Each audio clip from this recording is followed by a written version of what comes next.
प्यारे विद्यार्थियों, आज दीपावली का शुभ दिन है। आप सभी लोगों को दीपावली की हार्दिक शुभकामनाएं और इन्हीं मंगलमय कामनाओं के साथ हमारे पूर्वज लोग कहा करते थे कि दीपावली के दिन जरूर पढ़ाई करनी चाहिए। उसी परिप्रेक्ष्य में मैंने सोचा कि कुछ आज आप लोगों को ज्योमेट्री के बारे में जानकारी दे दें ताकि आप लोगों के परीक्षा में अच्छे नंबर आएं। उसी पर हमने कुछ प्रश्न लिखे हैं। नंबर 1, 60 डिग्री का संपूरक कोण 120 डिग्री होता है। इस किसी आयत के बिगड़ लंबवत काटते हैं तो वो आयत नहीं होगा बल्कि वर्ग होगा। समकोण त्रिभुज की सबसे अधिक भुजा को कर्ण कहते हैं। 60 डिग्री के परिपूरक कोण में तो कॉम्प्लीमेंट्री एंगल को हम 30 डिग्री कहते हैं। किसी वृत्त की सबसे जीवा को हम व्यास कहते हैं। एक बहुभुज को हमने समझाने का प्रयास किया है। बहुभुज का अर्थ होता है 3 या 3 से अधिक भुजाओं से घिरी साधारण आकृति को बहुभुज पॉलीगन कहते हैं। जैसे त्रिभुज में 3 भुजाएं होती हैं, चतुर्भुज में 4 भुजाएं होती हैं, इसी प्रकार से रेखागण में 10 भुजाएं होती हैं। तो ये बहुभुज 2 प्रकार के होते हैं, उत्तल बहुभुज और दूसरा होता है अवतल बहुभुज। उत्तल को कॉन्वेक्स पॉलीगन कहते हैं, अवतल बहुभुजों को हम कॉनकेव पॉलीगन कहते हैं। कॉन्वेक्स पॉलीगन में इंटरनल एंगल 180 डिग्री से कम होता है। यदि ऐसा नहीं है तो वो कॉनकेव पॉलीगन कहलाएंगे।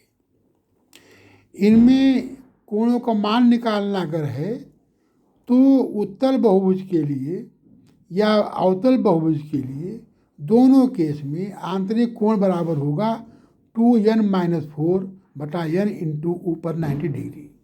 बाह्य कोण निकालना है तो 360 डिग्री अपान n। यदि बहुभुज की सभी भुजाएं बराबर होंगी तो कोण तथा कोण भी बराबर हैं तो वो नियमित बहुभुज कहलाएगा, अन्यथा उसको अनियमित बहुभुज कहते हैं। नियमित मतलब रेगुलर पॉलीगन और अनियमित मतलब इर्रेगुलर पॉलीगन कहते हैं। तो अगर हमें किसी बहुभुज के कोण की वैल्यू निकालनी है, इंटरनल एंगल निकालना है तो 2n-4 इंटू 90 अपान n करेंगे। अगर y कोण एक्सटीरियर एंगल निकालना है तो उसको 360 को n से भाग देंगे। बच्चों, समकोण त्रिभुज या अन्य किसी त्रिभुज के बारे में हम कुछ प्रश्न अनवरत हल करते रहेंगे जो आपके इम्तहान में आते रहेंगे। कृपया हमारे वीडियो साथ बने रहिए और इसको हम देखते रहिए। साथ ही साथ हमने वृत्त को चैप्टर भी स्टार्ट करना शुरू किया है, जिसका हमने डायग्राम बनाया हुआ है। तो एक हमारा माने वृत्त कहते किसी को हैं, ये किसी निश्चित बिंदु से जो है समान दूरी पर कोई बिंदु चलते हैं तो उनसे एक परिधि का निर्माण होता है। तो ऐसे आकृति को हम वृत्त कहते हैं। वृत्त में के परिधि के प्रत्येक बिंदु की दूरी सेंटर ओ से बराबर रहती है, इसको हम त्रिज्या कहते हैं या अर्धव्यास कहते हैं। ओ हमारा सेंटर है, PQ हमारा व्यास के तहत डायमीटर कहलाता है। PQ के ऊपर वाला पोर्शन या नीचे वाले पोर्शन को हम अर्धवृत्त कहते हैं।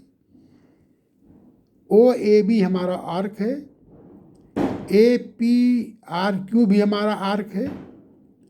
तो APRQ दीर्घवृत्त खंड है, मेजर आपका है, और AB हमारा जो आर्क वाला पोर्शन है ये हमारा माइनर है।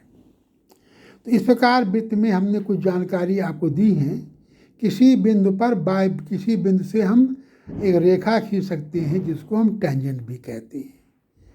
अर्धवृत्त में स्थित कोण हमारा जो है कोण भी स्थित होता है और किन्हीं 2 बिंदु निर्मित कोण भी स्थित होते हैं। इसके पूरे बारे में हम अध्ययन विस्तृत बाद में करेंगे। केवल आपको आज इतना जान लेना चाहिए कि महत्वपूर्ण जानकारियां आपको वृत्त के बारे में होना चाहिए। अर्धवृत्त में स्थित कोण समकोण होता है। दीर्घवृत्त में स्थित कोण समकोण से छोटा होगा। लघुवृत्त में स्थित कोण समकोण से बड़ा होगा। चक्रीय चतुर्भुज के सम्मुख कोणों का योग 180 डिग्री होगा। एक ही वृत्तखंड में स्थित सभी कोण बराबर होंगे और वृत्त के किसी चाप द्वारा केंद्र पर आंतरिक कोण से परिहित पर आंतरिक कोण का दूना होता है। नंबर 7 पॉइंट पर है 3 बिंदुओं से केवल हमारा एक ही वृत्त बनाया जा सकता है। इस प्रकार से हमने एक छोटी सी सामान्य जानकारी दी है। जब हम वृत्त और त्रिभुजों पर कुछ सवाल हल करेंगे तो हम जानकारी देते रहेंगे। इस प्रकार हमारे वीडियो के साथ बने रहिए और खूब पढ़ाई करते रहिए। दीपावली की इन्हीं शुभकामनाओं के साथ धन्यवाद विद्यार्थियों।